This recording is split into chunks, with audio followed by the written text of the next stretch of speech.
I guess we're live now. Yeah, it was like, we're going live, we're going live, we're going live. Are you going live yet? We're going live. Oh, now we're live. Yes. It's me. I'm up. I've got my coffee in my Rebel Girl cup. Oh, it's Cassidy. And it is 2 June, 2nd of June, first Saturday in June. And I have things planned today. I really do. I actually am going to be attending a workshop later today and tomorrow on how to do political advocacy.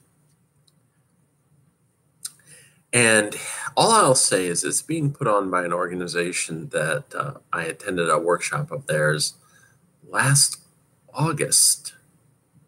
September. And I talked about that then. So if you remember those posts from last September, you'll know who I'm talking about. And then on Monday, it sounds like I'm actually going to be up at the Capitol doing some lobbying. Yeah.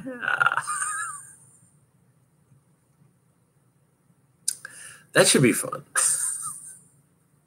I remember the last time I was up at the Pennsylvania Capitol doing lobbying, and I was in my what I called lady armor. I was dressed up like a professional woman. I really was, and wandering around in high heels all day. Boy, were my feet numb at the end of the day. Let me tell you, that was an experience, which I also wrote about. Yeah, but yeah, I'll be doing some of that on Monday morning.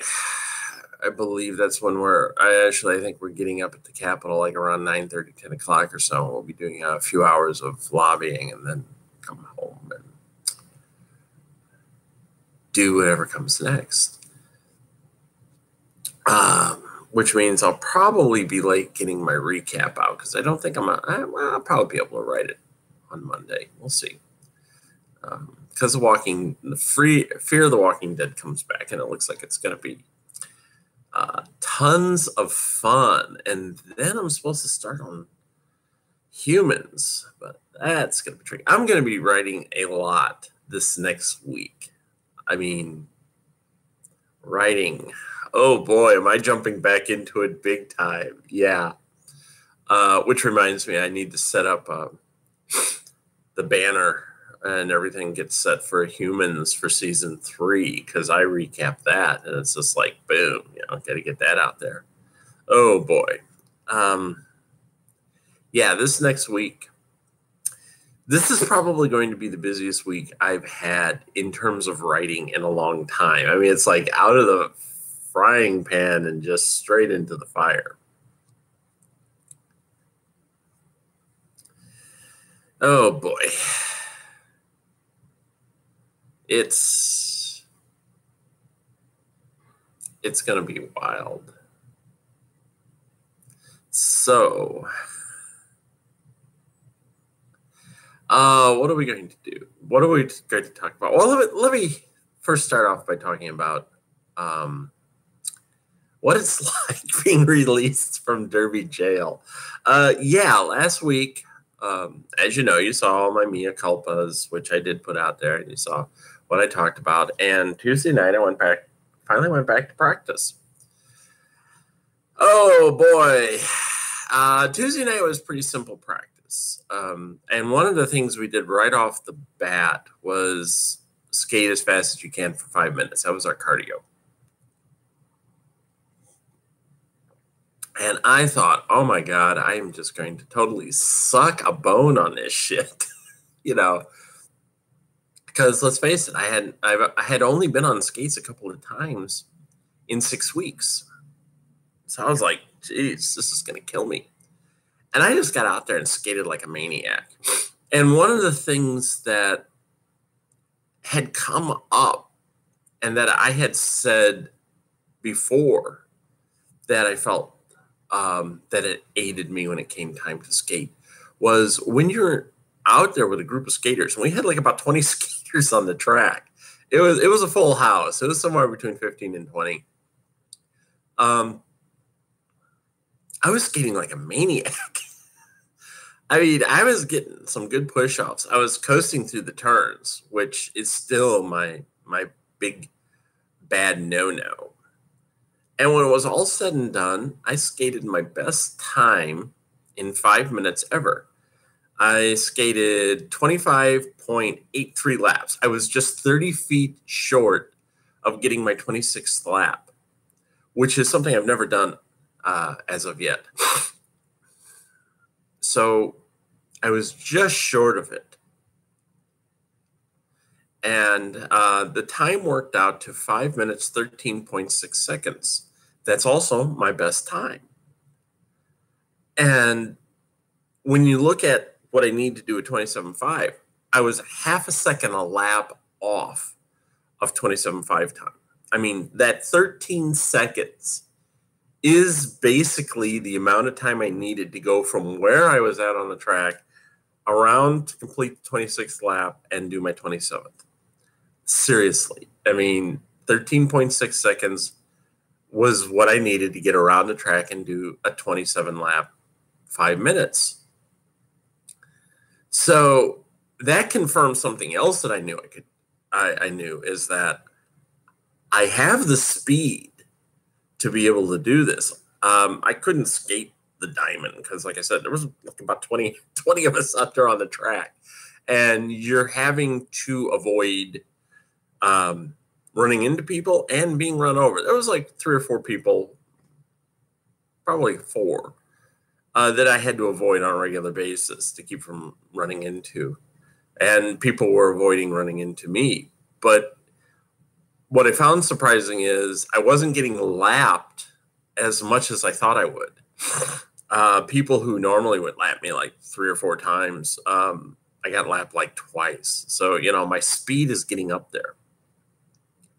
So I think the agenda I have is when I do a timed lap, I've just got to dig in and put as much power as I can in the straights, and then do the same thing when I'm going into the turn and try to keep my crossovers down. And as a skating friend of mine who is not with Hard, she skates for another league, but she saw the video I did from when I was skating in the Hack parking lot, and she said the same thing that I thought.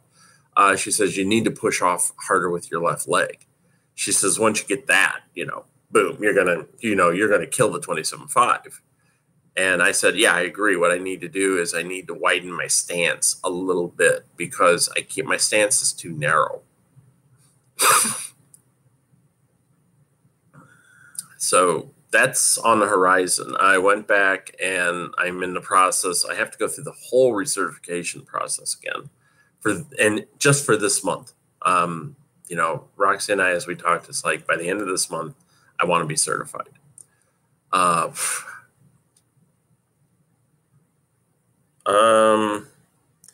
it was kind of hard, you know, watching everyone scrimmage on Wednesday night and not be able to scrimmage with them because basically I'm not cleared for hitting or scrimmaging. Oh man, you know, that really was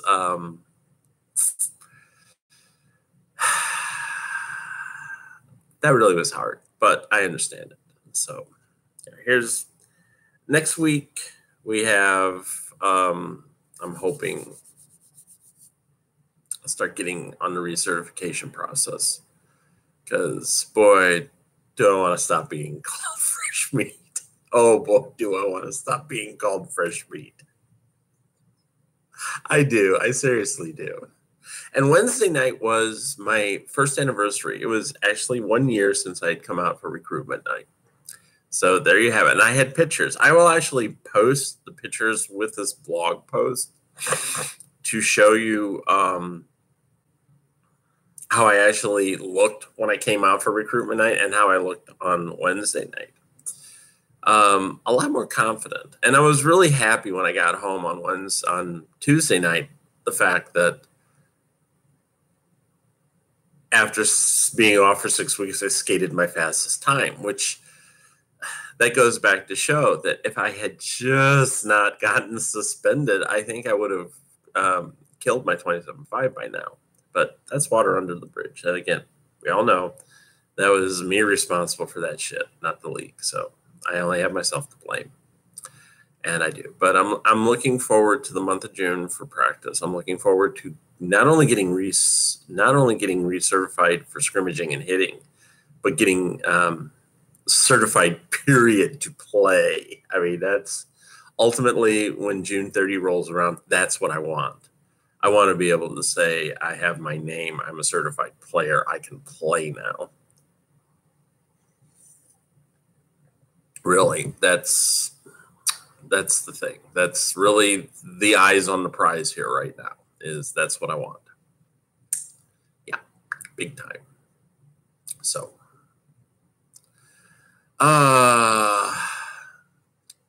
and with Thursday night being the last night of May, that was the last night I was writing my mermaid story. And I barely got it out in time. There had only been one period, and it happened over Memorial Day weekend, where I didn't get the story out on the day I was supposed to get it out. So I actually posted, I think it was day 27 and 28 were posted on the 28th of May.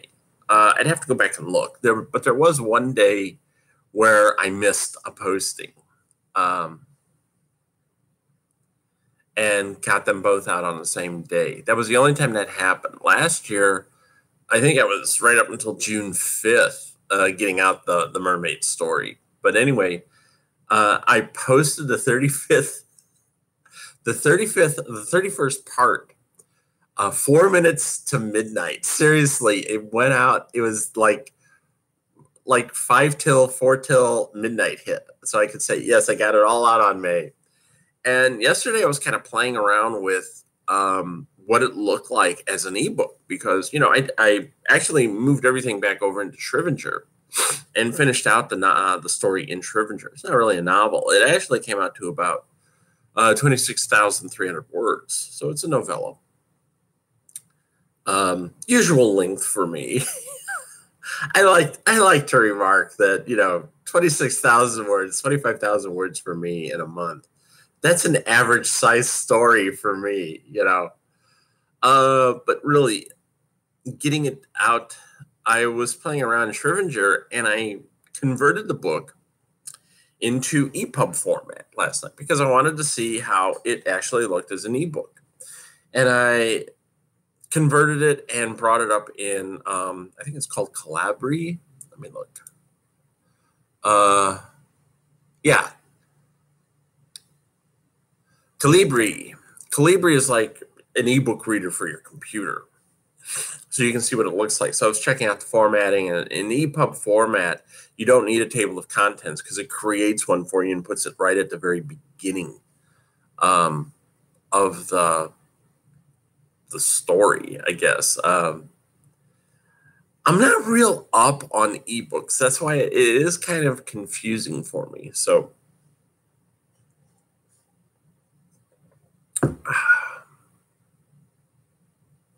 in the past, I always put everything in like a Word document and then brought it up through Smashwords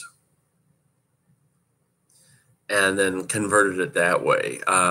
There's actually an extension now that I guess you've had it for a while, where you can create a Kindle object directly through Scrivener, and you sort of like actually link the Kindle app on your computer to your account on Amazon, and boom, it'll do it all up and put it up there. So I need to play with that and see how that actually works, because I could do that and not have it go live. But ultimately, I'm thinking, I know a couple of artists who, if I cut them in for like 10% of everything I sell on the book, might do a cover for me, and then put it up, sell it for 99 cents. I've got a couple. A lot of people say I should go back and re-edit my first mermaid story and do the same thing with that. So maybe I will. But one of the other things I did last night was I was just curious. So I took the first act of my first novel, which It still needs editing. A for Advanced, and I put it into ebook form. And things are a little wonky there because it says it was 885 pages. But when I noticed when I was flipping through pages, it was going 2 pages at a time. So I think in the EPUB format, something got lost in translation. I think it's basically the way I have the novel formatted is it's getting confused because it didn't really have that problem when I did it as a PDF. So I figured out that the entire novel, table of contents, cover page, all that stuff, it's about 442 pages long as an ebook for Act 1 of the story. And I'm sitting here looking at it going, oh my God, this thing is huge. Yeah, it's a big story. Oh my God, it's just incredible. Oh, it's just incredible. It's just, yeah,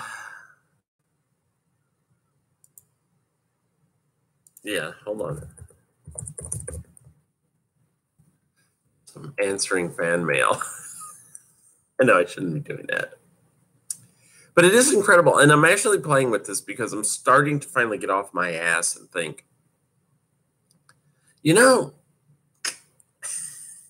if I get those first 2 novels edited and I got covers for them for just each act, I could basically put out one every 2 months. Because let's face it, it's going to take you a while to read through 442 pages. But I could put one out in ebook format every 2 months. And that's a year. A year worth of published material. If you think about it, 2, 4, 6, 3 acts. There's 3 acts in both books. So it's 2, 4, 6, 2, 4, 6. 6 months. 6 months. It's a year. I could actually be publishing that as a serial for like the next year. I don't know if I'll make any money off of it, but I could.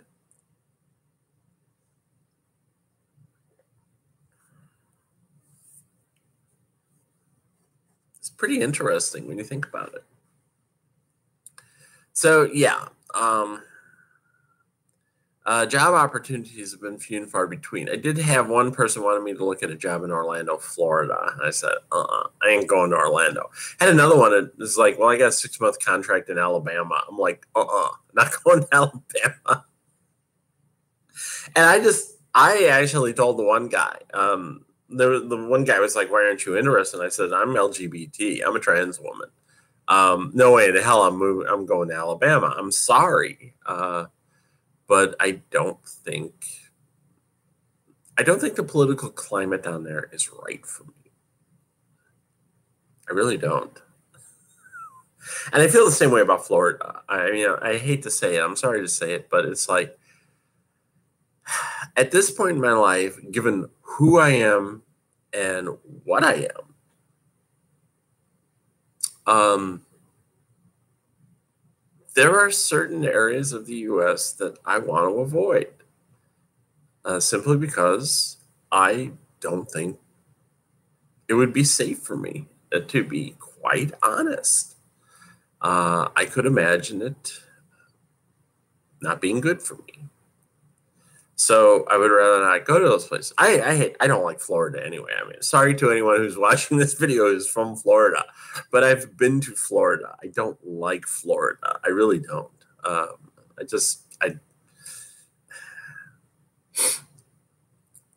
I think when you're a kid, it's different. When I used to go down there as a kid, we used to think it was kind of cool. As you got older, it became more of I think, just a pain in the ass. Seriously, I mean, it's just hotter than hell, and I can't handle it. I'm sorry. No offense to anyone who's watching this who actually lives in Florida. If you love it, great. I lived in Indiana most of my life. And I still to this day say, Indiana is basically deliverance once you get past Route 30 and go anywhere south of Route 30 in Indiana is pretty much deliverance without mountains, which means about 99% of the state. Yeah, I mean, I've disparaged Indiana off and on, even though I lived there all my life. It was like, now that I got out of there, I'm sort of like, why the hell was I ever in Indiana? But I did go up into an area of Perry County we had a league event, which I showed a picture of me being at. I was there Thursday night, which was one of the reasons why it was so late getting my mermaid part out. And driving through it, it reminded me of the times we used to go down to not Kentucky, Tennessee to visit my relatives. It really was. It's the same type of low rolling hills you find in, down in Tennessee in the Appalachians. So that is until you get up like right on where the mountains are, where they climb up to like 4,000, 5,000 feet. It's a big difference. We don't have anything around here that high. I think the highest elevation is probably further west in the Alleghenies. But I know some of the ridge lines around here run up about 1,700 feet. So, it's high. It's not as high as, being in like the Smoky Mountains, but it's high. 1,700 feet. It's pretty good elevation. Still, I got caught in a downpour coming home Thursday night, and I swear to God, I could not see the road. I mean, it was all twisty, turny, going up and down hills, and I was literally at one point, because I could not see the road, I was literally creeping along at about 20 miles an hour, and I had my wipers on fast, and it couldn't keep up.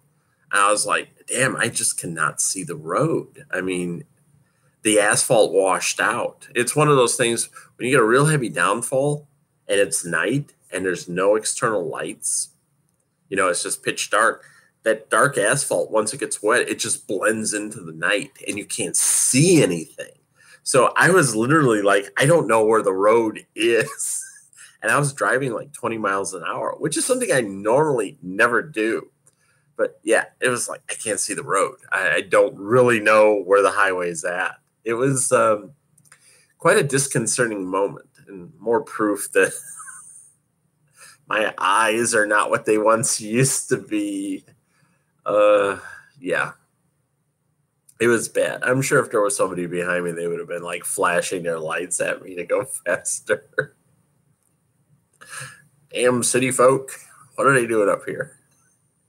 It's like, yeah, I really was. It was kind of nerve-wracking. And then driving home. Now, driving home, once I got on the expressway going home, I actually was going about 55, 60 miles an hour, which was kind of silly because I could actually feel my car hydroplaning at times. I could feel it like pulling to the left and right because it was hydroplaning. And of course, I'm like, no, Cassidy, just keep driving. You know what you're doing. And then at one point I actually felt the car kind of like lurch to the right real hard. And I was like, maybe I should slow down. And then just as I slowed down, then it stops raining. I mean, literally, once I got out of the danger zone, more or less, it stopped raining. It's a beautiful country up there. I love that sort of country. But coming into the town that you had to go to, we were actually at a beer brewery outside of town, the town of Newport. And to get into Newport, you actually go about a half a mile down this 9% grade. And then it bottoms out and you're right there on the Juanita River. So you just sort of go boom and then you're onto the river. And you cross a bridge that I swear to God must have been built in the 1940s or the 1950s. It's one of those wrought iron bridges that has the holes, it's grating. So you're driving across it and you hear your car going, and it's kind of going back and forth like this. It's the same type of bridge that the Walnut Street Bridge out here is. It's just like that. It's that kind of bridge and 2 lanes, and I'm driving across it, and I'm going, yeah. It was really weird. Had not been in a town like that, literally in the mountains like that, since I've been to Tennessee. And it was just like right on the banks of the river with a mountain ridge right behind it. So, yeah, it was like being back in Tennessee. And there are parts of Tennessee I really love. I love that type of terrain. So, but yeah, riding, derby, going to do political activism today. That doesn't start until this afternoon, so I have a lot of time to kill. And I probably will do some writing, which brings up what I'm going to do as far as writing. Probably this week, I'm going to be so busy on TV recapping. Yes, I will. I mean, tomorrow I'll be in workshops all day for the most part. And then this afternoon, I'm going to be in them for part of the day. Monday, I'll be up lobbying, and then Monday night, I'll be in doing derby. Yeah, back to derby. But the rest of the time, it's going to be like writing TV recaps. So that's going to keep me busy. I'm probably not going to get back into the novel right away. Probably not until the week after. That's my guess. I need to get a lot of things out of the way before I can get back into the novel. So, but yesterday was also the first day of Pride Month. It is June, is LGBTQIA+ Pride Month, which means everything is gay.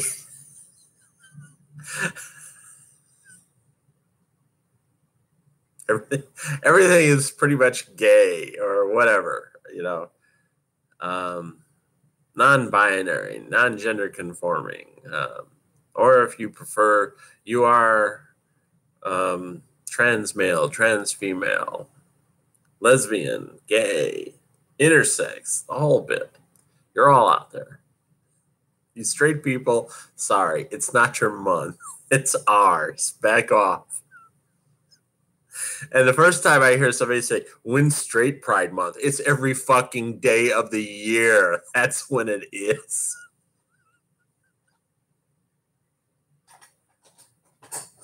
It is. Don't give me your bullshit. Straight Pride is every goddamn day. Nearly everything you see is revolving around straight relationships. Give us this damn month, would you? It's, just give us this month so we can have fun. And the one thing I love about June, I already saw it yesterday, was Colgate. Colgate put out one of their ads showing that they support Pride. And this happens every month. Every year when we have Pride Month, every advertiser, every company likes to do something to show they're a supporter of Pride. And every year, once those ads come out, the homophobes completely lose their shit and just go nuts. And it's really kind of entertaining to read the comments on Facebook, because you see a lot of these ads pop up on Facebook. Yesterday was Colgate did one where they had, rainbow toothpaste saying, we support Pride Month. And of course, all the people are like, I'm never brushing my teeth with this shit again. Thanks for reminding me I can spend my money on other toothpaste and stuff like that. It's like, your sexual orientation is so fragile that you get upset when you see rainbow toothpaste in support of what is essentially a marginalized society. And face it, even with all the advances that gay and lesbians have made, being LGBTAIQ plus is still a marginalized existence for a lot of us. Yes, we all cannot be Doogie Howser. We all cannot be Paris. I always forget Neil Patrick Harris. We all cannot be Neil Patrick Harris. We would like to be. I would love to be Neil Patrick Harris, I think, because, the dude has a great life. We all can't be Sarah Paulson. We all cannot be, I don't want to say her name, so I'm trying to think of another trend. We all cannot be Laverne Cox, we can't.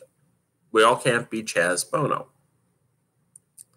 For every one of them who is a representative of somewhere on that group, there's like dozens and dozens of us who are still pretty much marginalized. Let's face it, as a transgender person, and that's what I am, even though I identify as female lesbian. There you go. I eat up 2 letters on that line.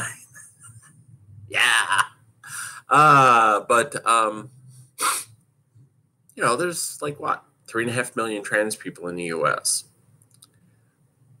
It's a lot more than anyone ever expected. And the numbers are growing. But in the grand scheme of things, we're basically the city of Chicago. We are, every trans person in the United States could basically make up the population of the city of Chicago. So we are still a marginalized society, a marginalized group, like it or not. Despite the exposure we might have, despite the advances we've had, we are still a marginalized group. And especially coming to me as a transgendered woman, I see how the current gang of idiots down in Washington, D.C. are doing everything they can to try to make me even more marginalized, which doesn't make me feel good.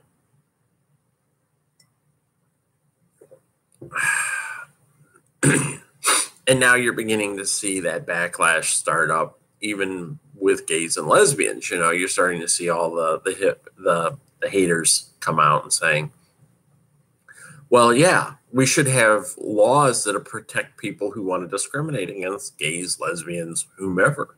You shouldn't have to rent houses to gay people. And as I pointed out when I was in the unit last month, there are now rules in effect that basically said if Geisinger, which is where I stayed, didn't want to treat me because I'm transgender, they basically could have told me to go to another hospital. They didn't have to treat me. Even if I was suicidal, they could just say, well, we don't have to treat a transgendered person. Or if we do, we're not going to accept the fact that she says she's female. We're going to say, no, we're going to go by your birth, what you were at birth. We're going to look at your genitals and see, oh, look, this person's male. We're just going to treat them like male, which would have worsened my suicidal impulses just that much more. So it is a good thing for us to get out there and remind people that we exist. It is a good thing to get out there and remind people that, yeah, we still have shit we got to fight for. I mean, one of the things that scared the hell out of me just a few months ago was getting my new Pennsylvania license. And the fact that my Indiana birth certificate still says male. And Indiana is a pain in the ass about not wanting to change the gender marker on your birth certificate. And I was being told here at the DOT, Department of Transportation, that they were going to have to put a male marker on my license. And I was flipping out about it. I was like, oh my God, I don't want to have to go through this shit again. For nearly 3 years, it said female, 2.5 years, it said female on my Indiana license. Now I'm going to have to put up with this shit again, where it was going to be a requirement that I have to contact my doctor, who is retiring, who should be almost retired by now, and get her to sign a paper saying basically, oh yeah, well, you know, Cassidy is a woman, and have to come back and have to spend additional money to get a new license with the proper gender marker on it. This is the sort of shit that transgender people have to go through, you know. It's like, it's a fucking letter. I mean, seriously, it's a fucking letter. The way it was being presented to me was I would have to first get a license, which was going to cost me like $30 in cash. And this is one thing I'd like to bring up. Pennsylvania, get with the fucking 21st century. What is this cash or money order shit? Seriously, cash, check, or money order for a license. Seriously, even Indiana takes debit cards. You already know what I think of Indiana. I mean, seriously, this is the one thing that always freaks me out about the state of Pennsylvania. Oh, excuse me, that's the Commonwealth of Pennsylvania. Let's make sure we get that distinction in there. Is that any government business you want to conduct, it's like cash, check, money order. The fuck? It's the 21st century, dude. Just fucking take my debit card, please. Seriously, take my fucking debit card, would you? Oh, man. Yeah, it just drives me nuts. But anyway, it was going to be like, I would have to pay, I think it was like $35 to get my license with an M on it. And then I would have to send off a form to my doctor to have her sign it and say, yes, Cassidy really is a woman. You know, take my word for it. And then I would have to come back and get another goddamn license with an F on it and spend more money for that license, because it would be like, well, we basically have to destroy your old license. So here, you know, we're giving you a new license, which would have been like another $20.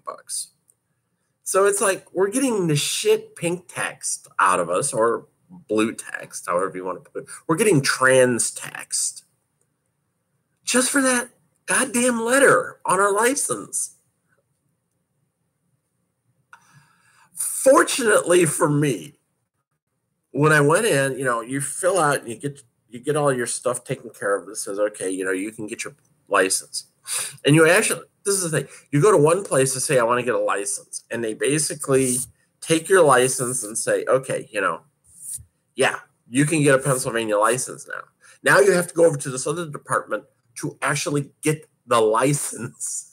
Because here we just put the information into the system.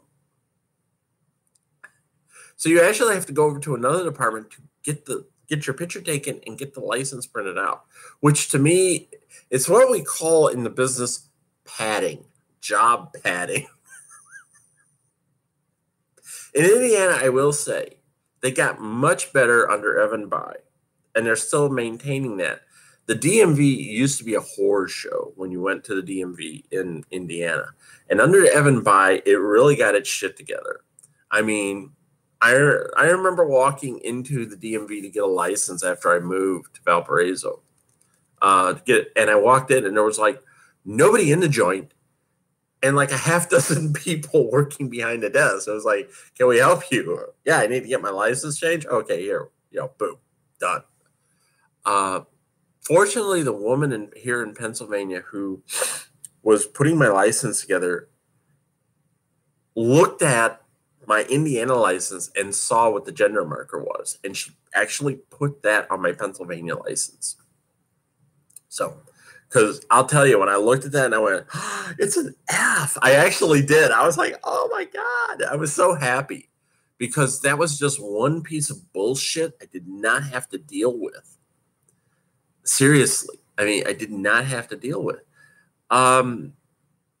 It's insane. it's insane some of the shit we have to put up with. I mean, people hounding us because we use the bathrooms because they think I'm going to be in there molesting kids. No, I'm in there to take a piss. Seriously. And a couple of weeks ago, there was this thing where this woman who's running for political office in California was actually hounding a trans woman who went into a bathroom, and she was filming it and hounding the shit out of him and calling him, pervert and everything else. And I've already stated that if I were to ever get hounded in a bathroom, a public bathroom, I won't respond until someone puts their hands on me. And the minute they put their hands on me, it's go time. And I am not going to hold back. You touch me, that's assault and battery, and I will defend myself. I mean, I already decided, fuck it. I will do whatever I can to mess a person up. Probably meaning I'm going to be fighting dirty. I'm probably going to go for kneecaps, feet, groin area. Now that I know some derby moves, I'll get my shoulder into your ribs and jam you into a wall as hard as I can. But anyone who ever hounds me for some shit like that, anyone who puts their hands on me, I mean, that's it. It's go time. I'm not going to mess around. Back in the day, back in the 70s, I remember reading an article in Time magazine that there was this gay preacher. He wasn't a Catholic priest. I think he had actually been a Catholic priest, and they defrocked him when they found out he was gay. So he started up his own mission in San Francisco. This dude would go out at night with other members of his flock, you might say. And this was at a time when there was a lot of gay bullying. There was a lot of bullying of gay people going on in the Castro and the Mission districts in San Francisco. And a lot of gay men were getting beat up by straights who were coming into the place at night and basically looking for gay men to beat up. So this preacher was going out at night with other members of his church, patrolling the streets looking for these guys who were ready to prey on gay men, and basically beating the fuck out of them with pool cues. He did. He had the one end of a pool cue, the business end, the handle. They walked around with, half of a pool cue as a club. And I remember his line was, any straight guy runs into me, they're going to be sorry that they messed with this faggot. That was exactly what he said. And he said, we've caught guys getting ready to, prey on gay men, and we have literally, drove them the fuck out of town. And they did it by whack, whack, whack, whack, whack. If you've ever been hit with the handle of a pool cue, it hurts. I got hit with one time. It hurts. Those things are solid. It really hurts. Yeah. So, yeah, he went around and was just like, we're a bunch of gay men who are not afraid of straight dudes. You come down here looking for trouble, we'll give you trouble. That's kind of the way I look at it. I don't want trouble. I don't want someone preying on me. But if you come to me looking for trouble, I will give it to you in return. I'm not probably going to come out looking good on the end of it. I mean, I'm not a skilled fighter, but I will defend myself. Seriously. That's always been my attitude, that if I ever got jumped by a bunch of people for any reason whatsoever, I'm just going to grab one and start pounding their head into the pavement. It's like, if you're going to send me to the hospital, I'm taking one of you with me. it's also kind of the attitude I have when they try to goat me during derby practice. That's happened a couple of times. And goating is basically like you take one person and you corral them, and it prevents your team from like controlling the speed of the pack. It's called, goat herding. That's what you call it. You find like the smallest, weakest, newest player, and you prevent them from getting in contact with their pack. And so your pack has to stay within like 10 feet of you.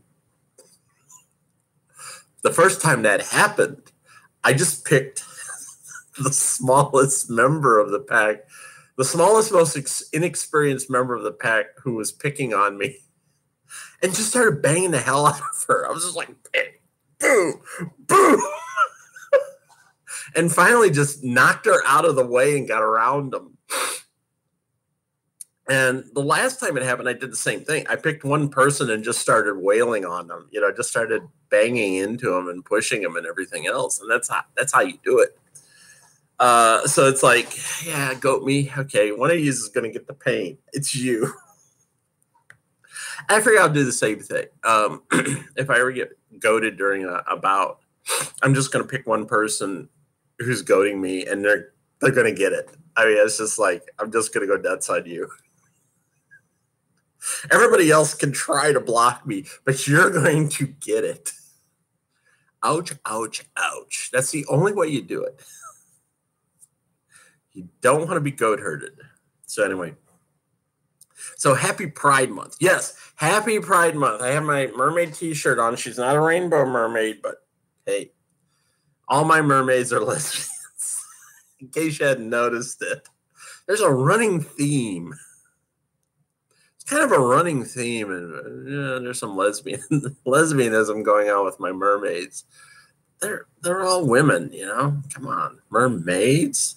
The mermen thing only came up because it's like, well, how are they having babies? We have to show kids. No, you don't. The mermaids are having sex with one another. Okay, get over it. On top of which, they're freaking mermaids. They don't exist anyway. They're not real. Come on. They're not real. There's not really mermaids out there. Well, there are. I have a teammate who's a mermaid, and she is. I've seen photos of it, so I know it actually exists. Yeah. In fact, she's actually off at a mermaid meet this weekend, so good luck to Ariel. Oh, she's having fun. I really do. So, that's it. I've been rambling on. Boy, have I been rambling on. It's almost 48 minutes now. So that's a good amount of rambling for me. So happy Pride Month. I'm going to do my best to make it a good month. I've already had one little setback yesterday. It was starting to get to me mentally, but I finally pushed it aside and I came to a decision on something I need to do. So I'm going to handle that this weekend as well. But, yeah. Everything's going good. Sticking to my meds. Not letting depression get to me. I'm still 1 month out from the unit, and I'm still doing pretty good. In fact, I'm thinking this could be a good month for me. We'll see what happens. Okay. So take care, everybody. Bye.